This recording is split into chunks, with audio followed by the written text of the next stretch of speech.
जय हिंद एवरीवन।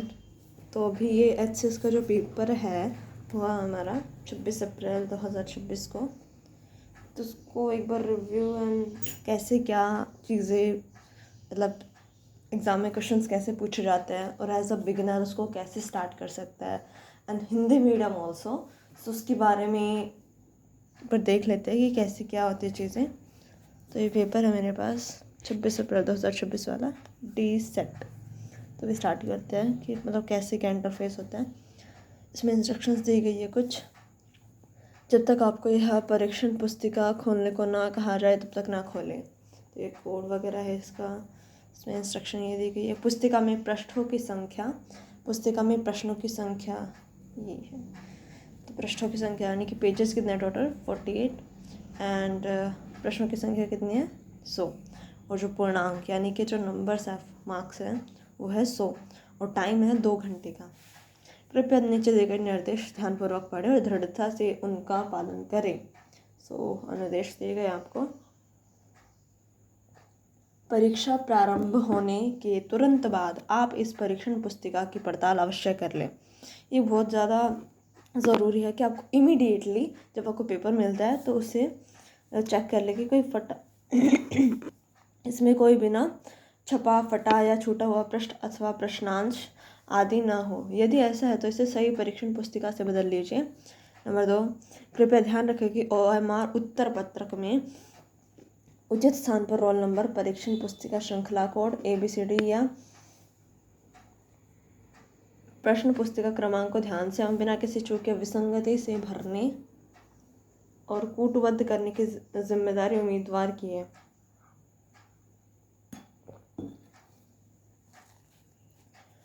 किसी भी प्रकार की चूक विसंगति की स्थिति में उत्तर पत्रक निरस्त कर दिया जाएगा। इस परीक्षण पुस्तिका पर नीचे दिए गए कोष्ठक में आपको अपना अनुक्रमांक लिखना है। परीक्षण पुस्तिका पर और कुछ ना लिखें। इस तरीके से इस परीक्षण पुस्तिका में 100 प्रश्नांश दिए गए हैं। प्रत्येक प्रश्नांश हिंदी और अंग्रेजी दोनों में छपा है। प्रत्येक के 5 प्रत्युत्तर दिए गए हैं। प्रत्येक के 5 प्रत्युत्तर दिए गए हैं। आप प्रश्न के उत्तर के रूप में ABCD या से जो सबसे उपयुक्त विकल्प को लगता है आपको उसी को अंकित करना है। यदि आप प्रश्न का उत्तर देना नहीं चाहते तो E को अंकित करें। यदि 5 में से कोई भी वृत्त अंकित नहीं किया जाएगा तो 1/4 यानी कि 0.25 अंक काट दिया जाएगा एक नंबर में से। यदि कोई अभ्यर्थी 10% से अधिक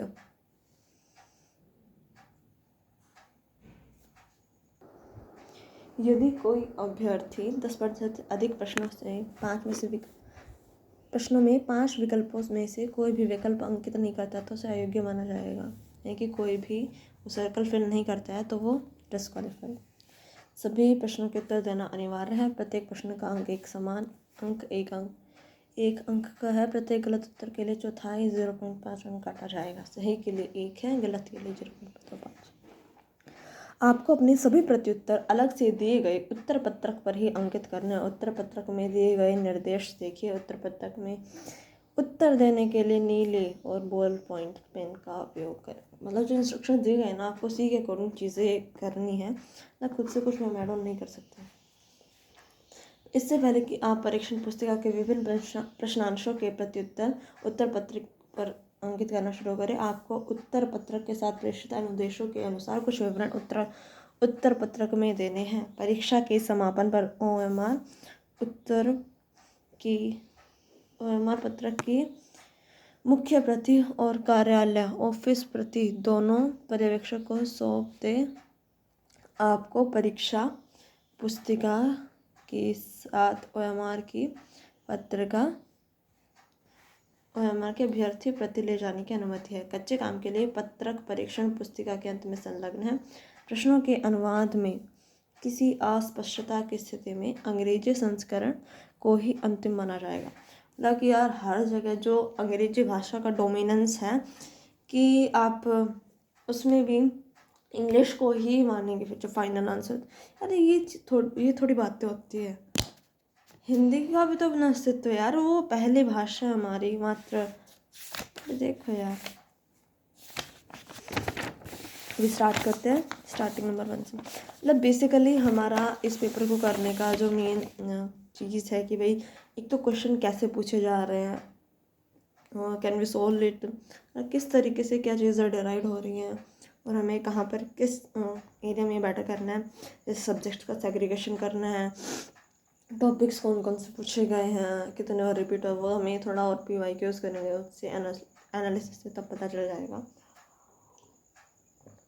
बेसिकली इस वाले पेपर में कैसी क्या चीज़ें पूछी गई है, अगर हम कर पाते सॉल्व तो उसको करते हैं, अदरवाइज हम उसे देखने की कोशिश करेंगे। बट हम मेन जो हमारा फोकस रहेगा वो क्वेश्चंस पर रहेगा कि क्वेश्चन क्या क्या है और कैसे पूछे गए हैं, या उनका फॉर्म क्या है, पैटर्न क्या है क्वेश्चन पूछने का, कि किस तरीके से ये ऑप्शन वाइज दिए गए हैं जो भी, उनमें कितने सारे स्टेटमेंट्स हैं, मल्टी स्टेटमेंट्स लाइक क्वेश्चन हैं। सो हम उन पर ध्यान की पूरी कोशिश करेंगे, और एज अ बिगनर क्या स्ट्रेटेजी हो सकती है और किस तरीके से हम बेटर कर सकते हैं, और अपने अप्रोच को हमें क्या लेकर चलना चाहिए, तो हम बेसिकली उस पर ध्यान देंगे। So let's start. Hindi version करते हैं। निम्नलिखित कथनों पर विचार कीजिए। वर्तमान प्रतिभूमि, ठीक है, ऑप्शन ये दे रखा है आपको। फिर उसके बाद उपरोक्त दिए गए कथनों में से कितने सही हैं, इस तरीके से आपको फाइंड आउट करना है। ठीक है, एक सेकेंड, नहीं फिर वो दूसरा भी दिख जाएगा।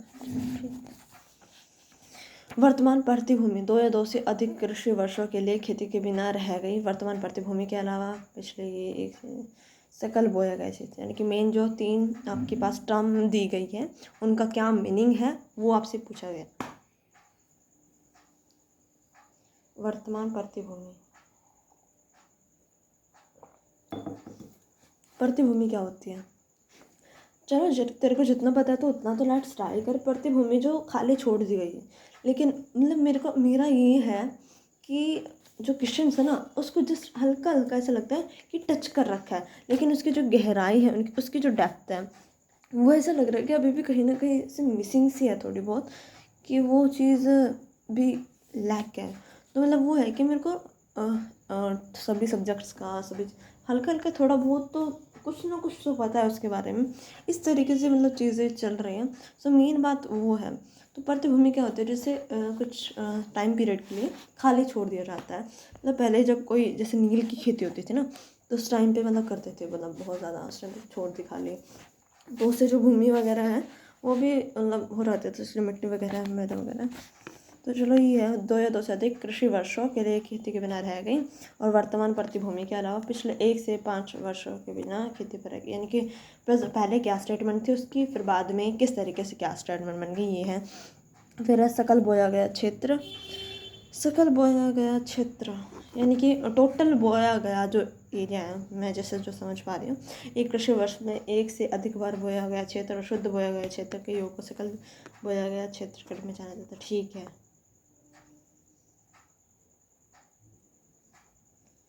ठीक है ना। मेरे को तीसरा बहुत ज़्यादा करेक्ट लग रहा है। प्रतिभूमि का है यार, 1 साल के लिए होता है शायद, में भी 1 साल के लिए छोड़ दी, मेरे को एग्जैक्ट याद नहीं है कैसे क्या। चलो केवल एक इस तरीके से कर सकते हैं, मतलब अभी ठीक है। क्वेश्चन मतलब इस तरीके से फॉर्म किए गए, ये लाइक जियोग्राफी में भी हिस्ट्री के अंदर ही फॉलो इन होता है क्योंकि हिस्ट्री में भी जो एग्रीकल्चर वाला कुछ पोर्शन आता है, एंड देन जियोग्राफी का तो मोस्ट ऑफली है ही पार्ट। ठीक है, तो मतलब इसमें इस तरीके से 5 ऑप्शन दिए जाते हैं। ऊपर प्रयुक्त दिए गए कथनों में से कितने सही? केवल 1, केवल 2, सभी 3, कोई नहीं। यानी कि इसके लिए आपको फुल मस्ट नॉलेज चाहिए, कि आपको जस्ट हल्का हल्का उसका टच क्या है, कैसे क्या उसका मतलब इतना कुछ वो रिलेट नहीं करना, but you have to must go to in the depth of questions also, just a little bit of, not the whole depth like that ocean, but you can try just what is this, you can identify कि ये चीज़ क्या है, कैसी है, कहाँ पे। Just आपको जो ये WH फैमिली वाले जो आपको ये एक मतलब चीज़ है कि 6 क्या बोलते हैं, golden rule type, golden rule type है कि जो WH फैमिली के 6 क्वेश्चंस वगैरह होते हैं कि क्या है, कब, कहाँ, कैसे, क्यों, किसने, थोड़ा बहुत इसके बारे में आप ना इसी से अपने जो क्वेश्चंस फाइंड आउट करने के, क्वेश्चंस रीड करने की और उनके मटेरियल मतलब क्या सोर्स, हमें उस चीज़ में क्या पढ़ना है, तो बेसिकली हम एक इससे आइडिया लगा सकते हैं कि डब्ल्यू एच फैमिली के 6 जो मेन जो है लाइक दैट जो पत्रकारिता में पूछे जाते हैं कि किस तरीके से होते हैं, तो मतलब मेन हमें उस चीज़ पर भी काम करना चाहिए कि यार क्या चीज़ें पूछी गई हैं और कहाँ पर क्या है, बस इतना हमें उसके बारे में नॉलेज कि एटलीस्ट वो है क्या। अगर हमें इसकी ये भी पता है प्रतिभूमि क्या है एग्जैक्टली, प्रतिभूमि नहीं तो पता, अच्छा छोड़ दी जो भूमि मृद कृषि से रहित है काफ़ी टाइम तक छोड़ दी, तो मेनली वो है, लेकिन वो क्या मतलब कितने टाइम पीरियड तक है हमें देखो, इसका एक नेक्स्ट स्टेप और आगे बढ़ गए, तो मतलब ये नहीं कि अभी एक हमने स्टेप लिया है और हम उससे आगे बढ़ गए, तो इस तरीके से ये है। तो आगे करते हैं स्टार्ट, ठीक है। तो मतलब डब्ल्यू एच इसमें हमारा जो अप्रोच रहेगा कि डब्ल्यू एच फैमिली स्टार्टिंग से उसको भी लेकर चल सकते हैं यार, वो भी एक गुड ऑप्शन हो सकता है आपके लिए, ठीक है। ओके सान्या लेट्स स्टार्ट, ठीक है। नेक्स्ट क्वेश्चन जल्दी जल्दी करते हैं, बहुत सारा मतलब 100 क्वेश्चन हैं और हम इसी तरीके से अपने अप्रोच जो क्या चीज़ें हो सकती है क्या नहीं कर सकते, क्वेश्चन का आंसर फाइंड आउट करना अभी हमारा मेन मकसद नहीं है। हमारा मेन मकसद है कि क्वेश्चन क्या है उसको समझना, और वो कहाँ से मतलब क्या चीज़ें हैं उसमें क्या डिफरेंट है, वो कैसे आया है, मेन चीज़ वो है, सो हम उस पर बात करते हैं। Okay let's start. निम्नलिखित सेकंड क्वेश्चन हमारा, निम्नलिखित युग्मों पर विचार कीजिए, मतलब पहले तो कथनों पर विचार कीजिए। युग्म ये कथन यानी कि पेयर्स तो ये है और ये फॉलोइंग स्टेटमेंट, तो यानी कि पहला स्टेटमेंट टाइप है, अभी हम लिख लेते हैं ताकि आपको चीज़ें और क्लियर हो जाए, कोई दिक्कत नहीं है कि एचसीएस में क्वेश्चंस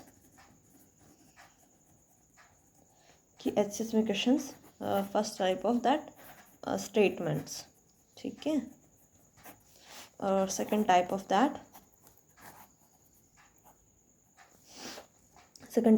पेयर्स, करेक्ट और इनकरेक्ट स्टेटमेंट्स पर आपको consider. Your ability to solve the questions. Main game is that not the reading the all content, but how much you gather the information from the limited source and multiple times. This is the main approach you want to take it. So let's start. Next question. Pairs पर हमें करना है भारत का राष्ट्रीय जल मार्ग, okay, national waterways 1, highways का पढ़ा है वाटरवेज का भाई नहीं पढ़ा है, सही बता रही हूँ, कुछ इसके बारे में इतना आइडिया कुछ नहीं है। तो भारत का राष्ट्रीय जलमार्ग 1, 2, 3, इनमें इसमें कितने सही सुमेलित है। जो पहला है वो कोट्टापुरम कोल्लम आई थिंक तमिलनाडु, केरल के पास वो है, I don't know. Allahabad UP, Haldia Paschim Bengal है मे बी। और भारत का राष्ट्र सदिया धुबरी, भाई कोई आइडिया नहीं इसके बारे में क्या है कैसे। उपर्युक्त युग्मों से कितने सही युग्म सही सुमेलित है, केवल 1, 2, 3। मतलब इस तरीके से क्वेश्चन फॉर्म किए जाते हैं कि मतलब आपको कुछ पेयर्स दे देंगे, उनमें जो स्टेटमेंट्स रहेगी वो या तो ठीक रहेगी, वो यानी कि जो पेयर्स है वो या तो ठीक मिले होंगे या फिर वो इनकरेक्ट मैच है, आपको सही वाला बताना है। और मेन जो आपको क्वेश्चन देखना है ना, ये जो चीज़ें पूछी गई हैं ऊपर दिए गए कथन में से कितने सही हैं। मतलब यार मेरी जो पर्सनल चीज़ है, जो मैंने फील की है, जो मैं करती हूँ बाय गॉड मिस्टेक्स, बस यार मैं क्वेश्चन को पूरा ना तो पढ़ती हूँ, ना क्वेश्चन को पूरा सुनती हूँ, ना क्वेश्चन को पूरा देखती हूँ। ना यार तू लास्ट में देख ले उसने क्या पूछा है, उपरोक्त युग्म में से कितने सही सुमेलित है। अगर उसने पूछ लिया कि कितने सही नहीं सुमेलित है तब क्या करें, तो ये बता, हद है यार, मतलब कुछ भी यही मेन। मतलब यार तेरी इतनी एक्टिव कॉन्शियसली जो चीज़ें हैं तो वही नहीं कर पा रही। जैसे अभी मेरी क्विज थी तो दीपक सर ने लिटरली इतना इजी क्वेश्चन पूछा, मतलब ये है कि एक स्टेटमेंट के बाद दूसरे वो करेक्ट इनकरेक्ट ट्रू फॉल्स बताना था कि ओबीसी में EWS को और OBC में आरक्षण मिलता है, लेकिन EWS को मतलब नहीं, कुछ इस तरीके से करके था। तो आई सेड यस, बट वो नो था इस तरीके से। मतलब यार तो क्वेश्चन को पूरा तो पढ़ ले। तो ये मिस्टेक बाय गॉड मतलब नहीं करनी है, जो मेजर मिस्टेक्स मानी जाती है। Firstly read the whole statement.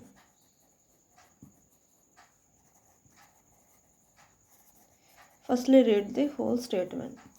ये एक मतलब मेजर चीज़ है। मतलब लगता है कि एज अ बिगिनर की चीज़ नहीं, हम कर लेंगे, अंडा सब कुछ कर लेंगे, but the over confidence will not.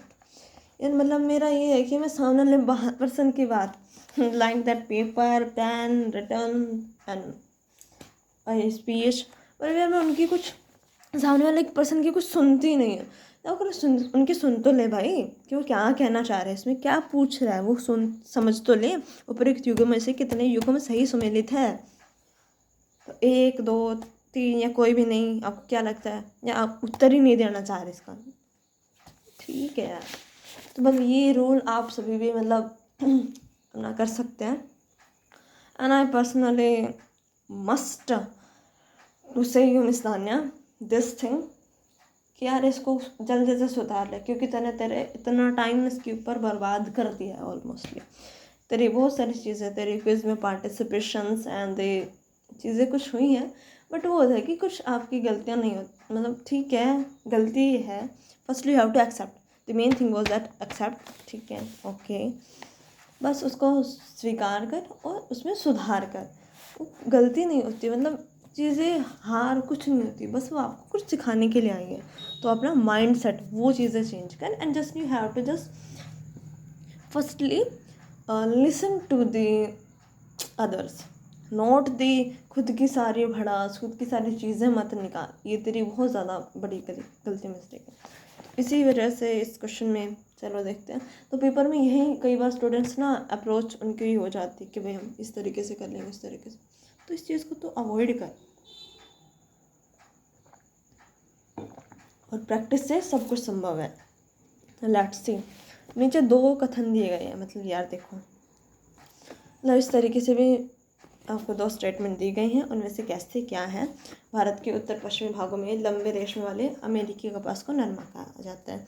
फिर दूसरी है तुअर एक, यानी कि असर्शन और एक वो असर्शन और रीज़न, अभिकथन और कारण इस तरीके से दिया गया है। मतलब वो सही होता है गलत होता है तो वो आइडेंटिफाई करना होता है।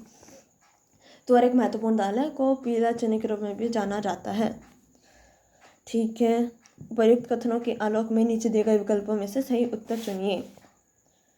तो वही है कि विकल्प में सही कथन तो चुनिए, ठीक है। कथन 1 और कथन 2 सही है, कथन 1 और कथन 2 गलत है, यानी कि दोनों गलत है या दोनों सही है। एक सही है या दूसरा गलत है, एक गलत है दूसरा सही। अब इसमें ये नहीं समझना है, ये इस पर ध्यान देना। कथन 1 मतलब ये आप जनरली इसको नहीं लेकर चलें कि इनमें दोनों में से कोई सा भी एक, इसमें दिया गया है प्रॉपरली कि कथन 1 ऊपर मेंशन किया गया ये, तो आपको इन चीज़ों पर भी पूरा ध्यान देना है। Let's see next question for Haryana क्षेत्र से संबंधित निम्नलिखित ऐतिहासिक घटनाओं को सही कालानुक्रम। ये चीज़ बहुत ज़्यादा क्रोनोलॉजिकल जो ऑर्डर है ये बहुत ज़्यादा पूछा जाता है सबसे लास्ट में। ये पूरी जो स्टेटमेंट है ना उसको देखना, सबसे पहले से लेकर सबसे नवीनतम तक, पहले क्या हुआ था इस तरीके से। तो इसके बारे में भी आपको पूरी होल जो क्या बोलते हैं इसके बारे में आपको पूरी नॉलेज होनी चाहिए, ठीक है okay. British east India company को हरियाणा का नियंत्रण हस्तांतरित करने के लिए सूरजगढ़ राजनांदगांव की संधि ये क्या थी, कहाँ पर थी? हांसी में जॉर्ज थॉमस की स्वतंत्र राज्य की स्थापना, व्यापगत के सिद्धांत के तहत अंग्रेजों द्वारा कैथल राज्य का विलय, नादिर शाह और मोहम्मद शाह के बीच करनाल की लड़ाई, मोहम्मद शाह रंगीला, वाह। इस तरीके से आपको ये ऑर्डर्स दिए हुए हैं किस तरीके से आपको इनमें it is the English version of our question paper. और मैं पहले ही ये चीज़ क्लियर कर देना चाहती हूँ, बेसिकली जो हिंदी मीडियम के स्टूडेंट हैं वो टोटली हिंदी मीडियम पर डिपेंड ना होकर, क्योंकि मेंस में आगे चलकर आपको इंग्लिश का भी पेपर देना है and it's a common and general thing कि आपको हिंदी हमारी है इसमें जो लास्ट चीज़ बोली गई थी ना कि हम इंग्लिश को ही कंसिडर करेंगे, तो इसकी वजह से इस चीज़ को लेकर भी, और कई चीज़ें हम ऐसा लगता है कि ये सारी चीज़ें हिंदी में भी नहीं पढ़ी जाती, सारी चीज़ें इंग्लिश में भी नहीं पढ़ी जाती, ना समझ आती सारी चीज़ें, तो हमें दोनों के बीच जो सामंजस्य है उसी को लेकर वर्तमान समय में चलना होगा। तो present time is also that kind of. तो हमें ये जो कुछ चीज़ें जैसे हमें समझ में नहीं आ रही कि मतलब क्या कथन इस पर, अच्छा ये इसका सुर जी कुछ ऐसा लगे आपको कि क्या ऐसा कल बोला गया क्षेत्र हमें समझ में नहीं आ रहा, तो ग्रोस क्रोडेड या कुछ इस तरीके से देख, अच्छा नोनी सोनी इस तरीके से। तो मतलब हम दोनों, हमारे पास ये एक फैसिलिटी दी गई है तो वी कैन यूज़ इट, कि हम इसमें हिंदी वाले स्टूडेंट्स को ही बेनिफिट रहता है, एंड इंग्लिश मीडियम ऑल्सो, उनको भी कुछ इंग्लिश में समझ में नहीं आ रहा, क्यों नहीं कि पूरा इंग्लिश में वो तो फराटेदार अंग्रेज बने बैठे हैं, नहीं भाई, वो भी हिंदी का देखेंगे। अगर उन्हें कुछ समझ में नहीं आ रहा है या कुछ इंग्लिश में डिफरेंट लग रहा है, क्या पता नहीं हिंदी में समझ में आ रहा है, तो अपनी ये अप्रोच आप मस्ट लेकर चलें कि नॉट ओनली फोकस, मतलब आपने दोनों